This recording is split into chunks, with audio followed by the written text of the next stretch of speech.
Hello everyone, जय हिंद। आज है 2 नवंबर 2023 और आज की इस वीडियो में मैं डिस्कस करूंगी 2 नवंबर 2023 से बनने वाले करंट अफेयर के सभी इंपॉर्टेंट क्वेश्चन को। तो वीडियो को शुरू करते हैं, लेकिन उससे पहले हम डिस्कस कर लेते हैं लास्ट क्लास को, यानी कि लास्ट क्लास का हम रिवीजन कर लेते हैं। तो लास्ट क्लास में हमने पहला प्रश्न जो डिस्कस किया था ये था अभ्यास काजिंद को लेकर। तो ये हुआ है भारत और कजाकिस्तान के बीच में। फिर एक गुजरात की पहली हेरिटेज ट्रेन को किसने हरी झंडी दिखाकर रवाना किया? तो ये किया है हमारे देश के प्रधानमंत्री नरेंद्र मोदी जी के द्वारा। चौथे एशियाई पैरा खेलों में भारत ने कुल 111 मेडल जीते हैं। वहीं बात करें अगर फ्रांसीसी सरकार की, तो इसने अभी सेविलियर डांस एल आद्रे डेस आर्ट्स एट डेस लेट्रिस की उपाधि से सम्मानित किया है रीचा चड्ढा को। पहला अंतर्राष्ट्रीय देखभाल एवं सहायता दिवस ये बनाया गया है 29 अक्टूबर को।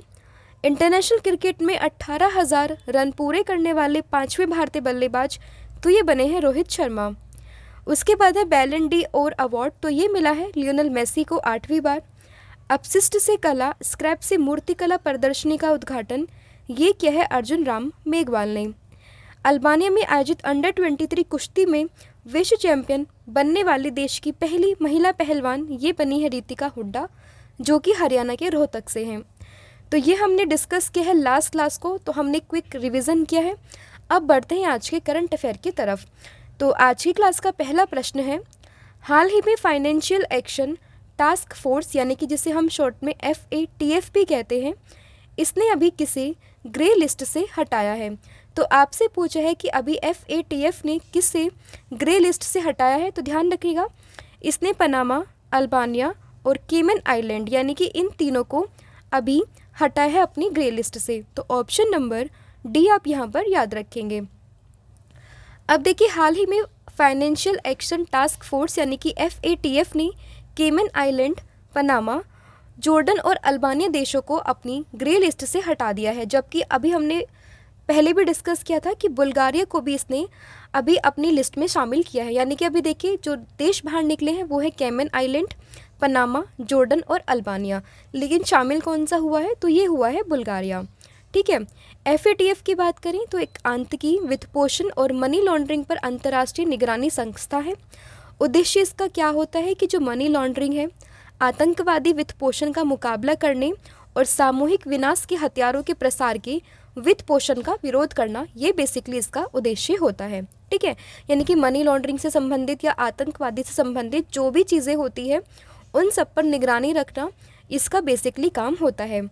FATF की बात करें तो स्थापना हुई थी 1989 में G7 शिखर सम्मेलन के दौरान।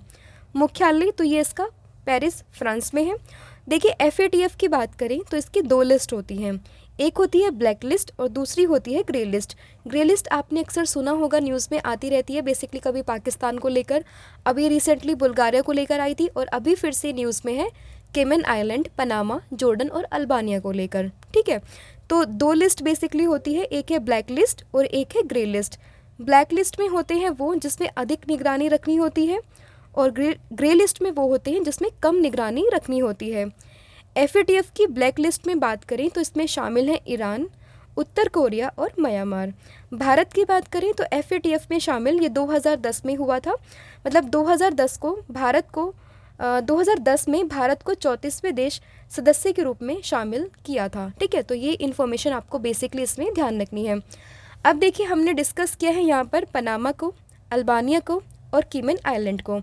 अब देख लेते हैं मैप में इनकी पोजीशन कहाँ पर है। तो देखिए, सबसे पहले हम डिस्कस करते हैं पनामा को। तो ये आप लोकेशन देख सकते हैं पनामा की। तो पनामा की बात करें तो देखिए, इसमें सबसे इम्पोर्टेंट यहाँ पे आपको ध्यान रखना है पनामा कैनाल। ये बेसिकली किस किस को जोड़ता है? तो ये अटलांटिक को और पैसिफिक को आपस में जोड़ता है। ठीक है, ये भी आपको ध्यान रखना है। पनामा की बात करें तो इसकी कैपिटल तो ये है पनामा सिटी। यहाँ की अगर हम बात करें करेंसी की तो बेसिकली USA डॉलर या फिर आप कह सकते हैं पनामियन, एक यहाँ पे इनकी लोकल भी है पनामेनियन बल्बोआ। ठीक है। तो ये भी आप ध्यान रख सकते हैं। इसके अलावा दूसरा हमने डिस्कस किया है केमन आइलैंड को। तो केमन आइलैंड की बात करें तो इसकी कैपिटल आपको ध्यान रखनी है जो कि है जॉर्ज टाउन। और यहाँ पे जो आप याद रख सकते हैं ये केमन की आप लोकेशन, ठीक है। केमन आइलैंड हो गया आपका, पनामा हो गया। इसके बाद हम डिस्कस करते हैं अल्बानिया को, जिसकी कैपिटल है तिराना, और यहाँ की जो करेंसी है वो है अल्बानियन लेक, तो ये भी आप ध्यान रखेंगे। तो ये आपकी सब लोकेशन हो गई है। पनामा, इसमें पनामा कैनाल आपको इम्पॉर्टेंट है, याद रखना है। केमन आइलैंड, और ये है आपका अल्बानिया। बढ़ते हैं नेक्स्ट क्वेश्चन की तरफ। इंटरकनेक्टेड डिजास्टर रिस्क रिपोर्ट 2023 किसके द्वारा जारी की गई है?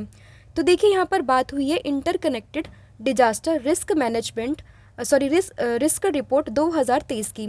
तो देखिए ये अभी जो रिलीज़ की है, ये रिलीज़ की गई है basically institute for environment and human security के द्वारा। तो ऑप्शन नंबर बी आप यहाँ पर याद रखेंगे। देखिए हाल ही में United nation university institute for environment and human security के द्वारा इंटरकनेक्टेड डिजास्टर रिस्क रिपोर्ट 2023 जारी की गई है। यह रिपोर्ट बेसिकली जल संकट से संबंधित है। रिपोर्ट के मुताबिक भारत में सिंधु गंगा के मैदानी इलाकों के कुछ इलाके पहले ही भूजल की कमी के खतरनाक बिंदु को पार कर चुके हैं। रिपोर्ट में ये कहा गया है कि भारत जो है वो दुनिया में भूजल का सबसे बड़ा उपयोग करता है। ये कह सकते हैं कि अमेरिका और चाइना जितना एक साथ यूज़ करता है उससे भी अधिक यूज़ करता है भारत, ठीक है। तो ये रिपोर्ट बेसिकली जारी की है United nation university institute for environment and human security के द्वारा। अब देखिए रिपोर्ट की यहाँ पर बात आ ही गई है तो हम डिस्कस कर लेते हैं कुछ और महत्वपूर्ण रिपोर्ट को जो कि रिलीज़ होती हैं। तो देखिए नीति आयोग की बात करें तो अभी रिसेंटली इसने गरीबी सूचकांक रिपोर्ट को जारी किया था, जिसमें जो बिहार जो है वो टॉप पर था, ठीक है। वर्ल्ड इकोनॉमिक आउटलुक रिपोर्ट की बात करें तो इसको रिलीज़ करता है IMF यानी कि इंटरनेशनल मॉनेटरी फंड। वहीं बात करें वर्ल्ड इकोनॉमिक फोरम की तो ये बेसिकली रिलीज़ करता है जेंडर गैप रिपोर्ट को, ठीक है। तो ये कुछ इंपॉर्टेंट रिपोर्ट थी जो मैंने आपके साथ डिस्कस की है। और जेंडर गैप रिपोर्ट की बात करें तो भारत का इसमें स्थान जो अभी है वो है 127, और टॉप पर कंट्री की बात करें तो ये है आइसलैंड। तो ये भी आपको ध्यान रखना है। अगला प्रश्न है आपका, कैलिस कोका नामक कोकीन के लिए एक नया टीका किस देश ने विकसित किया है? तो देखिए कैलिस कोका नामक कोकीन की अगर हम बात करें तो ये नया टीका ये विकसित किया गया है ब्राज़ील के द्वारा। तो ऑप्शन नंबर सी आप यहाँ पर याद रखेंगे। अब देखिए कोकीन के उपचार के लिए ब्राज़ील के वैज्ञानिकों ने कैलिक्स कोका नामक कोकीन के लिए टीका विकसित किया है। यह टीका शरीर में प्रतिरक्षा प्रतिक्रिया उत्पन्न करके कोकीन के प्रभाव को कम करता है। कोकीन की अगर हम बात करें तो एक नशे की लत लगाने वाली उत्तेजक ड्रग है जो कोका पौधे की पत्तियों से बनाई जाती है। अब देखिए बेसिकली जो ये टीका है ये बनाया है ब्राज़ील ने। तो ब्राज़ील को डिस्कस कर लेते हैं। ये है यहाँ पर मैप जो कि साउथ अमेरिका में आपको देखने के लिए मिलेगा। साउथ अमेरिका की सबसे बड़ी कंट्री तो ये आपको कौन सी देखने के लिए मिलेगी? ब्राज़ील ही देखने के लिए मिलेगी। यहाँ पर आप अमेज़न रिवर जो सबसे लार्जेस्ट रिवर है वो भी देख सकते हैं, जो मोस्टली ब्राज़ील पेरू से ही होकर गुजरती है। और कॉफ़ी का प्रोडक्शन भी सबसे ज़्यादा यहीं पर होता है। नेक्स्ट ईयर G20 जो G21 हो चुका है इसको भी होस्ट कौन करेगा? ब्राज़ील करेगा। अब ब्राज़ील की राजधानी की बात करें तो यह है ब्रासिलिया। मुद्रा है यहाँ की ब्राज़ीलियन रियल, और राष्ट्रपति तो यह है लूला दा सिल्वा। तो ये भी इंपॉर्टेंट है, याद रखिएगा क्योंकि न्यूज़ में ये काफ़ी है ड्यू टू G20 जो कि G21 अब हो चुका है, ठीक है। अब देखिए वैक्सीन की बात आई है तो कुछ और वैक्सीन को हम डिस्कस कर लेते हैं। जैसे कि भारत की बात करें तो भारत में अभी कोरोना के लिए DNA बेस्ड वैक्सीन, ठीक है। तो भारत ने कोरोना के लिए DNA बेस्ड वैक्सीन लाने वाला ये पहला जो है देश बना था। वहीं बात करें रशिया की तो जानवरों के लिए सबसे पहली जो कोरोना वायरस को निकाली थी वो किसने निकाली थी? रशिया ने निकाली थी। वहीं बात करें कनाडा की तो कनाडा ने प्लांट बेस्ड कोरोना वैक्सीन को मंजूरी दी थी, ठीक है, प्लांट बेस। तो देखिए भारत ने DNA बेस, रशिया ने जानवरों पर और कनाडा ने प्लांट बेस। और अभी जो न्यूज़ में है वो है कैलिस कोका जो कोकीन के लिए ये टीका बनाया है ब्राज़ील ने। तो इतनी इन्फॉर्मेशन आपको इस क्वेश्चन से याद रखनी है। बढ़ते हैं नेक्स्ट क्वेश्चन की तरफ। राष्ट्रीय एकता दिवस प्रतिवर्ष ये कब मनाया जाता है? तो देखिए बात करें राष्ट्रीय एकता दिवस तो ये मनाते हैं 31 अक्टूबर को। तो ऑप्शन नंबर ए आप यहाँ पर याद रखेंगे। किसका जन्मदिन होता है इस दिन? तो यह है सरदार वल्लभ भाई पटेल जी, जिन्हें आयरन मैन ऑफ इंडिया के नाम से भी हम जानते हैं। तो देखिए, राष्ट्रीय एकता दिवस प्रतिवर्ष भारत में सरदार पटेल की जयंती पर 31 अक्टूबर को मनाते हैं। साल 2014 में भारत सरकार ने सरदार वल्लभ भाई पटेल की जयंती को राष्ट्रीय एकता दिवस के रूप में घोषित किया था। सरदार पटेल स्वतंत्र भारत के पहले उप प्रधानमंत्री और गृह मंत्री थे और 2023 में अगर हम बात करें तो इनकी 148वीं जयंती है। राष्ट्रीय एकता दिवस पर प्रधानमंत्री मेरा युवा भारत संगठन की शुरुआत करेंगे और मेरा युवा भारत संगठन युवाओं के लिए एक डिजिटल प्लेटफॉर्म होगा जिसके ज़रिए युवाओं में नेतृत्व क्षमता विकसित करने, स्किल डेवलपमेंट पर फोकस किया जाएगा। तो यहाँ से आपका ये भी इम्पोर्टेंट प्रश्न बनता है कि मेरा युवा भारत, इसका उद्देश्य ये क्या है। ठीक है, तो ये भी आपको ध्यान रखना है। अब बढ़ते हैं नेक्स्ट क्वेश्चन की तरफ। हाल ही में किस स्टेडियम में सचिन तेंदुलकर की प्रतिमा का अनावरण किया गया है? तो देखिए, बात करें किस स्टेडियम में सचिन तेंदुलकर की प्रतिमा का अनावरण हुआ है, तो ये हुआ है अभी रिसेंटली वानखेड़े स्टेडियम में, जो कि मुंबई में है। तो ऑप्शन नंबर जो डी है आप यहाँ पर याद रखेंगे। सचिन तेंदुलकर से अभी करंट में आप रिलेट कर सकते हैं कि जो अभी आईसीसी मेंस वर्ल्ड कप चल रहा है, तो उसमें जो भारत होस्ट कर रहा है, तो उसके ब्रांड एम्बेसडर भी कौन है? तो ये भी सचिन तेंदुलकर ही है। ठीक है, और वानखेड़े स्टेडियम में अभी इनकी प्रतिमा का अनावरण हुआ है, तो ये भी आपको ध्यान रखना है। अदर ऑप्शन को डिस्कस करें तो देखिए, होलकर स्टेडियम ये कहाँ पर है? तो होलकर स्टेडियम तो ये है इंदौर में, मध्य प्रदेश में। नरेंद्र मोदी स्टेडियम सबसे बड़ा स्टेडियम है, जो कहाँ पर है? तो ये है अहमदाबाद, गुजरात में। वहीं बात करें साल्ट लेक स्टेडियम की, तो ये आपको देखने के लिए मिलेगा कहाँ पर? तो ये है आपका कोलकाता में। तो ये भी आपको ध्यान रखना है। और ये जो प्रतिमा का अनावरण हुआ है, ये हुआ है वानखेड़े स्टेडियम में। अब देखिए, मुंबई के वानखेड़े स्टेडियम में क्रिकेट सचिन तेंदुलकर की प्रतिमा का अनावरण किया जाएगा। और सचिन तेंदुलकर को 1994 में अर्जुन पुरस्कार, 1997 में खेल रत्न, 98 में पद्मश्री और 2008 में पद्म विभूषण प्राप्त हुआ है। इसके अलावा एकमात्र खिलाड़ी हैं जिन्हें 2013 में भारत रत्न से सम्मानित किया गया था। तो ये भी आप ध्यान रखेंगे। अगला प्रश्न है, सतर्कता जागरूकता सप्ताह 2023 का आयोजन ये कब किया जा रहा है? तो देखिए, सतर्कता जागरूकता सप्ताह ये आयोजित किया जा रहा है कब? 30 अक्टूबर से लेकर 5 नवंबर के बीच में। तो ऑप्शन नंबर ए आप यहाँ पर याद रखेंगे। अब देखिए, देश में 30 अक्टूबर से 5 नवंबर तक सतर्कता जागरूकता सप्ताह ये मनाया जा रहा है और इस सप्ताह का आयोजन ये केंद्रीय सतर्कता आयोग के द्वारा किया जा रहा है। थीम आपको याद रखनी है, क्योंकि जो भी इंपॉर्टेंट डेज होते हैं उसकी थीम आपके एग्ज़ाम के पॉइंट ऑफ व्यू से काफ़ी इंपॉर्टेंट हो जाती है। तो यह भ्रष्टाचार का विरोध करें, राष्ट्र के प्रति समर्पित रहें।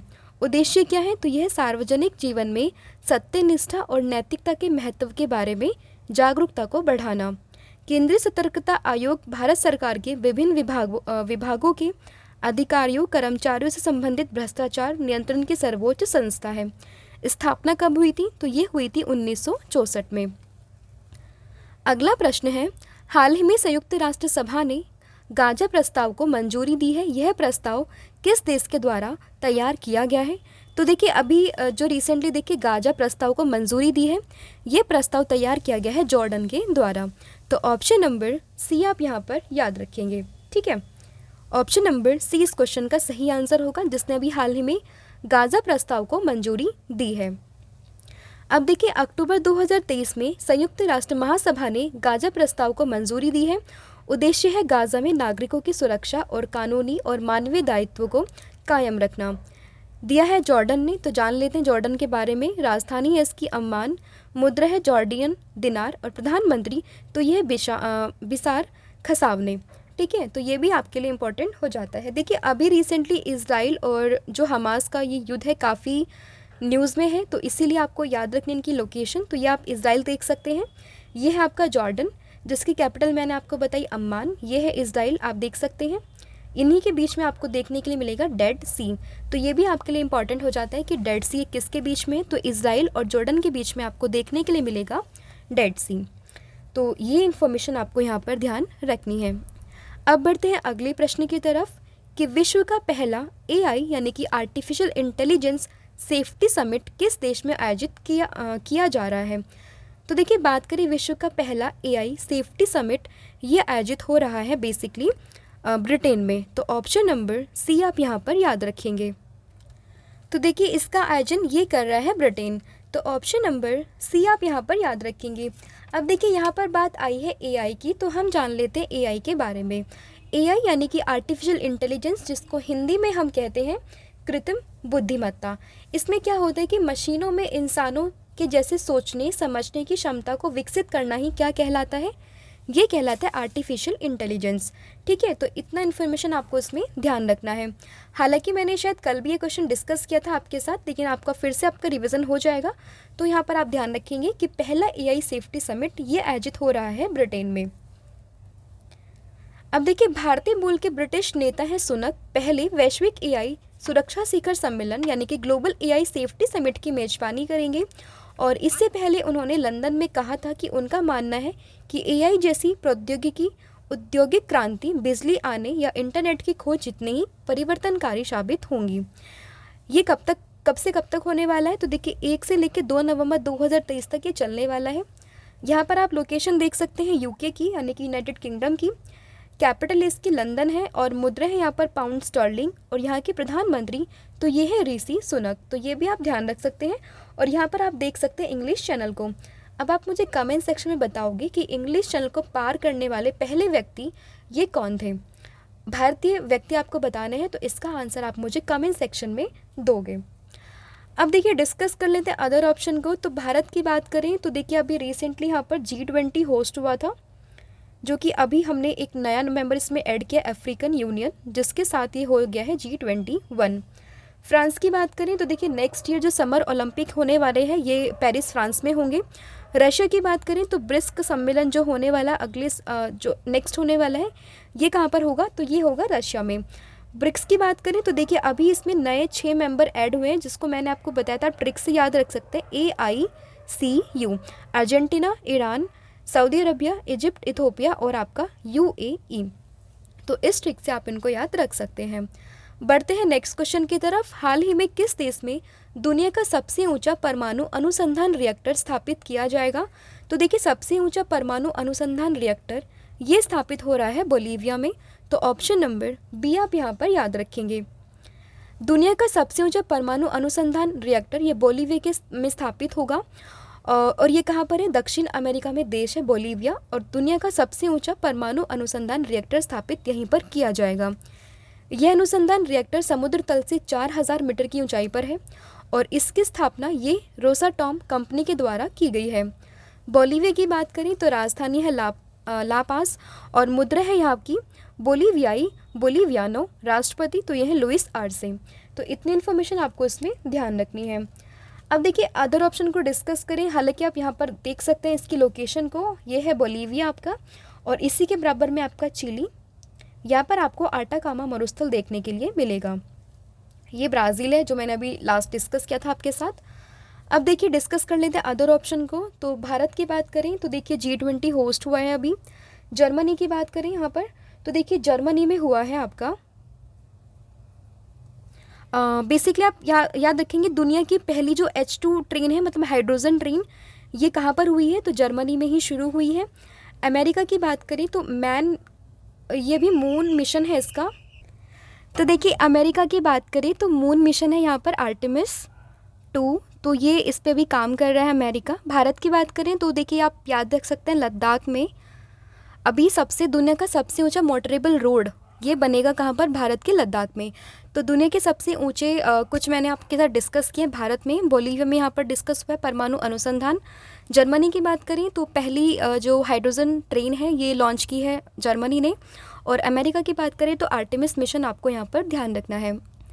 अगला क्वेश्चन है, हाल ही में अंतर्राष्ट्रीय सौर गठबंधन सभा का 6ठा सत्र ये कहाँ पर शुरू हुआ है, तो अंतर्राष्ट्रीय सौर गठबंधन सभा यानी कि इंटरनेशनल सोलर अलायंस असेंबली का 6th सेशन ये हुआ है नई दिल्ली में। तो ऑप्शन नंबर ए आप यहाँ पर याद रखेंगे। अभी देखिए अंतर्राष्ट्रीय सौर संगठन की 6ठी सभा का आयोजन ये 30 अक्टूबर से 2 नवंबर 2023 तक नई दिल्ली में किया जाएगा। सबसे महत्वपूर्ण योगदान के रूप में ISA यानी कि इंटरनेशनल सोलर अलायंस उन देशों में निवेश लाना चाहता है जिन्हें ऊर्जा तक पहुँच की आवश्यकता बहुत ज़्यादा है। और इस वर्ष सौर ऊर्जा में 380 बिलियन अमेरिकी डॉलर का निवेश होने की उम्मीद भी बताई जा रही है। इंटरनेशनल सोलर अलायंस की बात करें तो स्थापना हुई थी इसकी 2015 में, मुख्यालय है गुरुग्राम हरियाणा में और अध्यक्ष तो ये है इसका भारत।